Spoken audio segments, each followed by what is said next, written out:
Good morning. इसके पहले हमने पढ़ा कि सॉल्युबिलिटी एंड सॉल्युबिलिटी प्रोडक्ट क्या होता है। अब हम इस वीडियो में देखने वाले हैं कि हम किस तरीके से किसी एक अननोन सॉल्यूशन का या अननोन कंपाउंड का सॉल्युबिलिटी प्रोडक्ट निकाल सकते हैं। हमने सॉल्युबिलिटी के बारे में अभी तक ये देखा कि अगर एक सैचुरेटेड सॉल्यूशन है तो वहां डायनेमिक इक्विलिब्रियम होगा। हमने क्या लिया था, एक कंटेनर लिया था और उस कंटेनर में हमने एक सैचुरेटेड सॉल्यूशन बनाया था उस कंटेनर में, ठीक है। तो उसमें एक डायनेमिक इक्विलिब्रियम हुआ था। ये जो पार्ट होता था ये क्या था, सॉल्युबल था, और ये वाला जो पार्ट था ये नीचे क्या था, इनसॉल्युबल पार्ट। ये हमने अपने लास्ट वीडियो में बनाया हुआ है।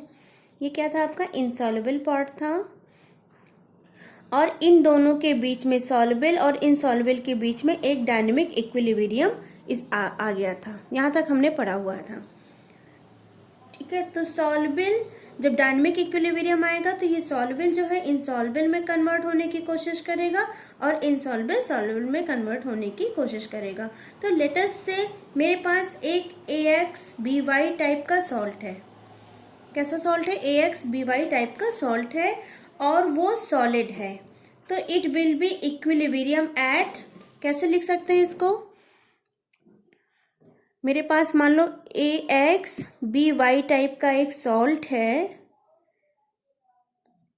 ओके, और वो क्या है, ये सॉलिड है। सॉलिड मतलब इनसॉल्युबल है, और it will B equilibrium at, किस पे है, X time A plus in aqueous और Y time B plus B minus in aqueous.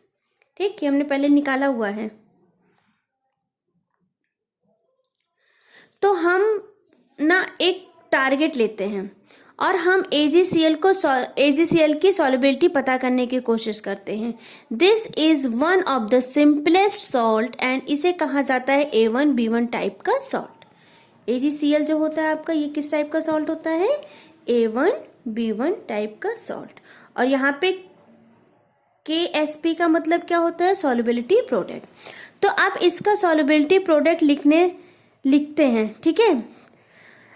तो यहाँ पे हम क्या देखते हैं, तो जब हम इसका सॉल्युबिलिटी प्रोडक्ट अब इसका सॉल्युबिलिटी प्रोडक्ट लिखो तो क्या हो जाएगा, it will be X raise to X।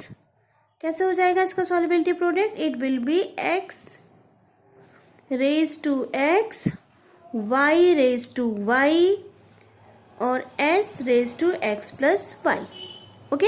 अगर हमें सिल्वर क्लोराइड का लिखना है तो हम कैसे लिखेंगे बेटा, 1 raise to 1 into 1 raise to 1 into S, फिर 1 प्लस 1, तो इसका जो सॉल्युबिलिटी प्रोडक्ट निकल के आएगा ये क्या हो जाएगा, S स्क्वायर।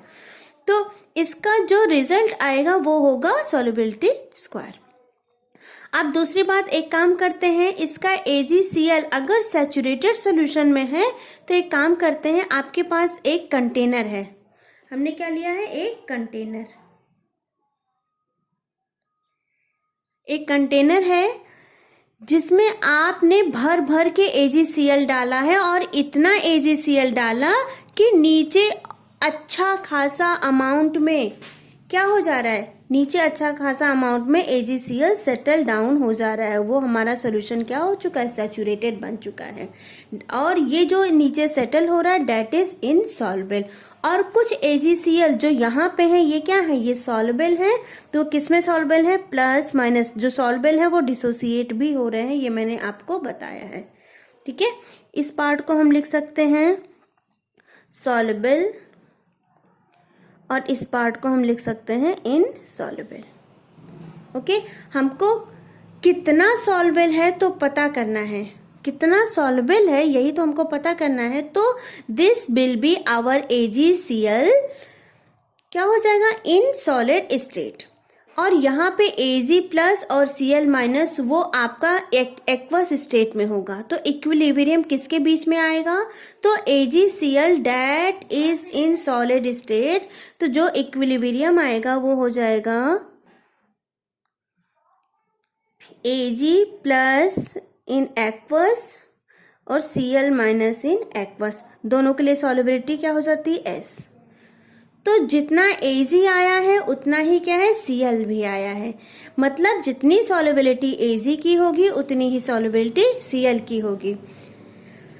तो हम कैसे पता करें कि इसको पता करने के लिए लेट अस टेक इलेक्ट्रोकेमिस्ट्री।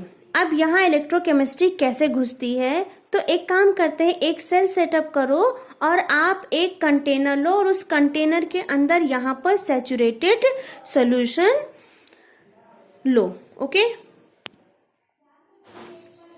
तो हम एक सेल सेटअप करते हैं। मान लो हमने एक सेल बनाया और उस सेल के अंदर हमने कौन सा सॉल्यूशन लिया है, सैचुरेटेड सॉल्यूशन। ओके, किसका लिया है सैचुरेटेड सॉल्यूशन हमने, AgCl का। ये सैचुरेटेड सॉल्यूशन किसका होना चाहिए, AgCl का। यहाँ बहुत ढेर सारा AgCl क्या है, नीचे बैठा हुआ है, ये अभी मैंने आपको पहले बताया। और कुछ AgCl ऊपर क्या हो रहे हैं, डिजॉल्व हुए हैं। यहाँ पे कुछ AgCl डिजॉल्व हुए हैं और अंदर आप एक सिल्वर की रॉड लगा दो। ओके, सिमिलरली आप एक और सॉल्यूशन लो। अब जो सॉल्यूशन आप इसमें लोगे वो सैचुरेटेड मत बनाओ, यहाँ पर आप AgCl का कुछ कंसंट्रेशन डालो और जैसे आप यहाँ पर पानी लो उसको सैचुरेटेड मत बनाओ। मतलब लेट अस सी, यहाँ बहुत कम अमाउंट में AgCl डालना होगा आपको, ठीक है। मतलब उसका समझ लो कंसंट्रेशन हम C1 ले लें, AgCl डाला हुआ है, जो कंसंट्रेशन AgCl का होना चाहिए वो C1 ले लो। बहुत ज़्यादा मत डालो कि हमारा ये सोल्यूशन सैचुरेटेड बन जाए। और एक Ag की रॉड लगा दो, फिक्स कर दो और दोनों सेल को गैल्वेनोमीटर से क्या कर दो, कनेक्ट कर दो। ठीक है, अब ये अभी हमारा सेल कंप्लीट नहीं हुआ, हमारे सेल में क्या दिक्कत आ रही है। फिर हमारे सेल को कंप्लीट करने के लिए हमें क्या लगाना पड़ता है, एक सॉल्ट ब्रिज लगाना पड़ता है। तो अब यहाँ पे हम क्या करेंगे, एक सॉल्ट ब्रिज ऐड कर देंगे।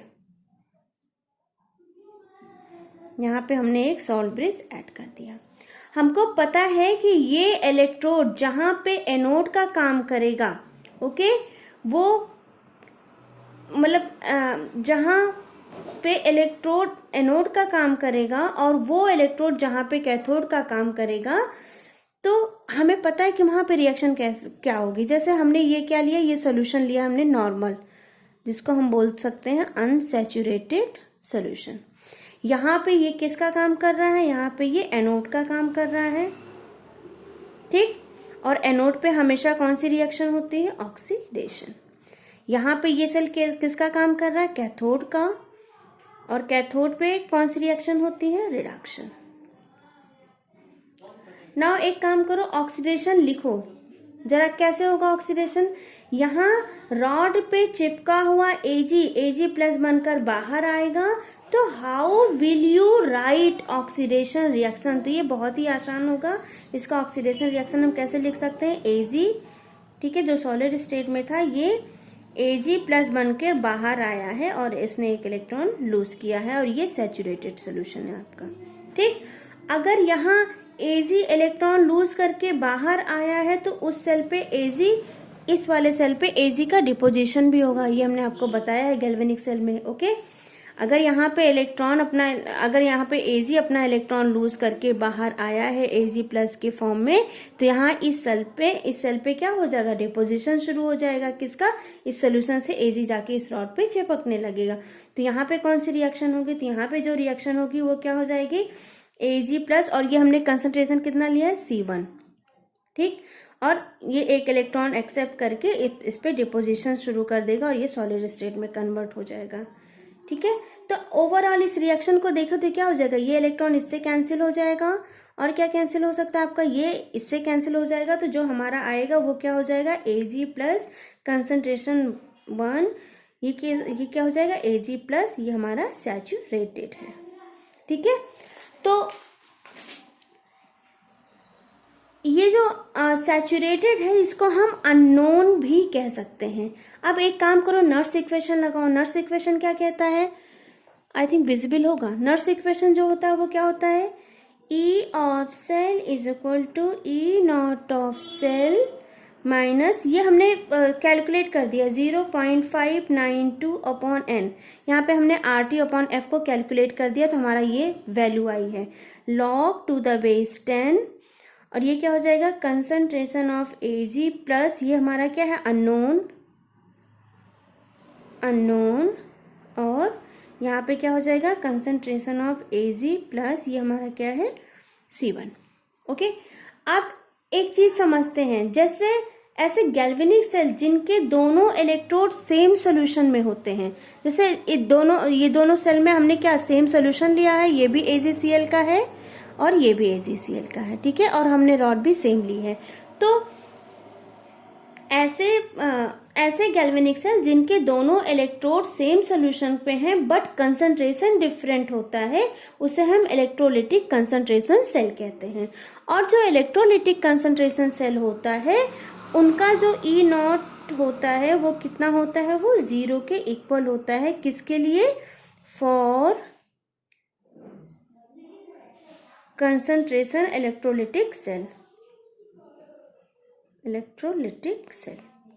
ठीक है। अब ये वाली वैल्यू जब हम इसमें पुट करेंगे यहाँ पे तो क्या हो जाएगा हमारा, ये हमारा हो जाएगा E of cell is equal to 0 minus 0.0592 upon n log to the base 10। यहाँ पे क्या हो जाएगा, कंसंट्रेशन ऑफ Ag प्लस किसका, अननोन का, और यहाँ पे हो जाएगा कंसंट्रेशन ऑफ Ag प्लस किसका, C1 कंसंट्रेशन का।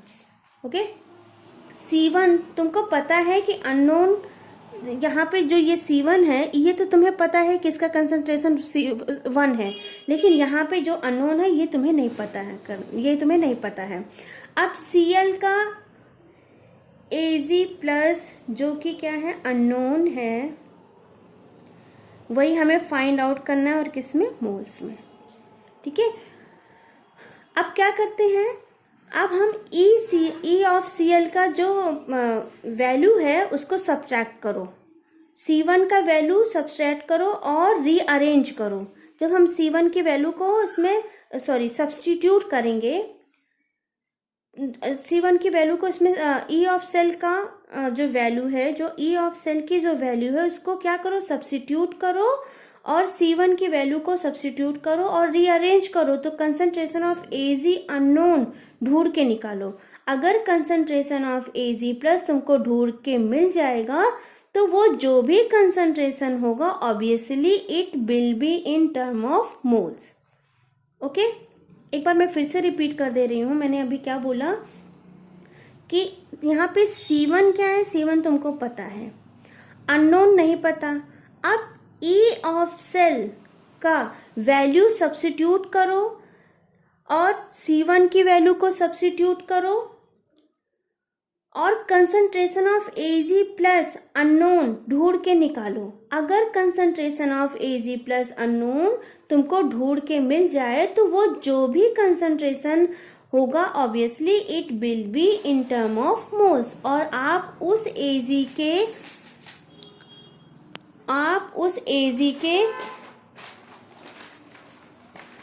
कंसंट्रेशन को लो और आप देखोगे कि Ag प्लस का कंसंट्रेशन ही उसकी सॉल्युबिलिटी है। तो हम लिख सकते हैं कि Ag प्लस का concentration is always equal to solubility. हम इसको कैसे लिख सकते हैं, जो आपका Ag प्लस का ये जो कंसंट्रेशन है ये किसके इक्वल होगा, ऑलवेज सॉल्युबिलिटी के। तो उस कंसंट्रेशन को उसकी सॉल्युबिलिटी की जगह सब्स्टिट्यूट करो, एंड हमको फॉर्मूला पता है, हमारा फॉर्मूला क्या होता है सॉल्युबिलिटी प्रोडक्ट का, ये क्या होता है, S²। या आप इसको ऐसे भी लिख सकते हैं, इन केस ऑफ AgCl कैसे लिख सकते हैं, solubility product is equal to Ag plus Cl minus.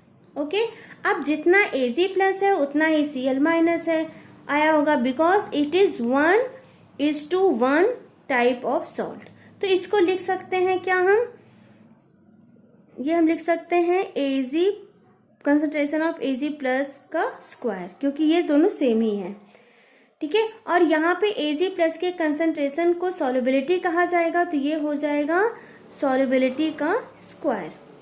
यहाँ से सॉल्युबिलिटी प्रोडक्ट मिल जाएगा and this is as simple as that. Okay, thank you.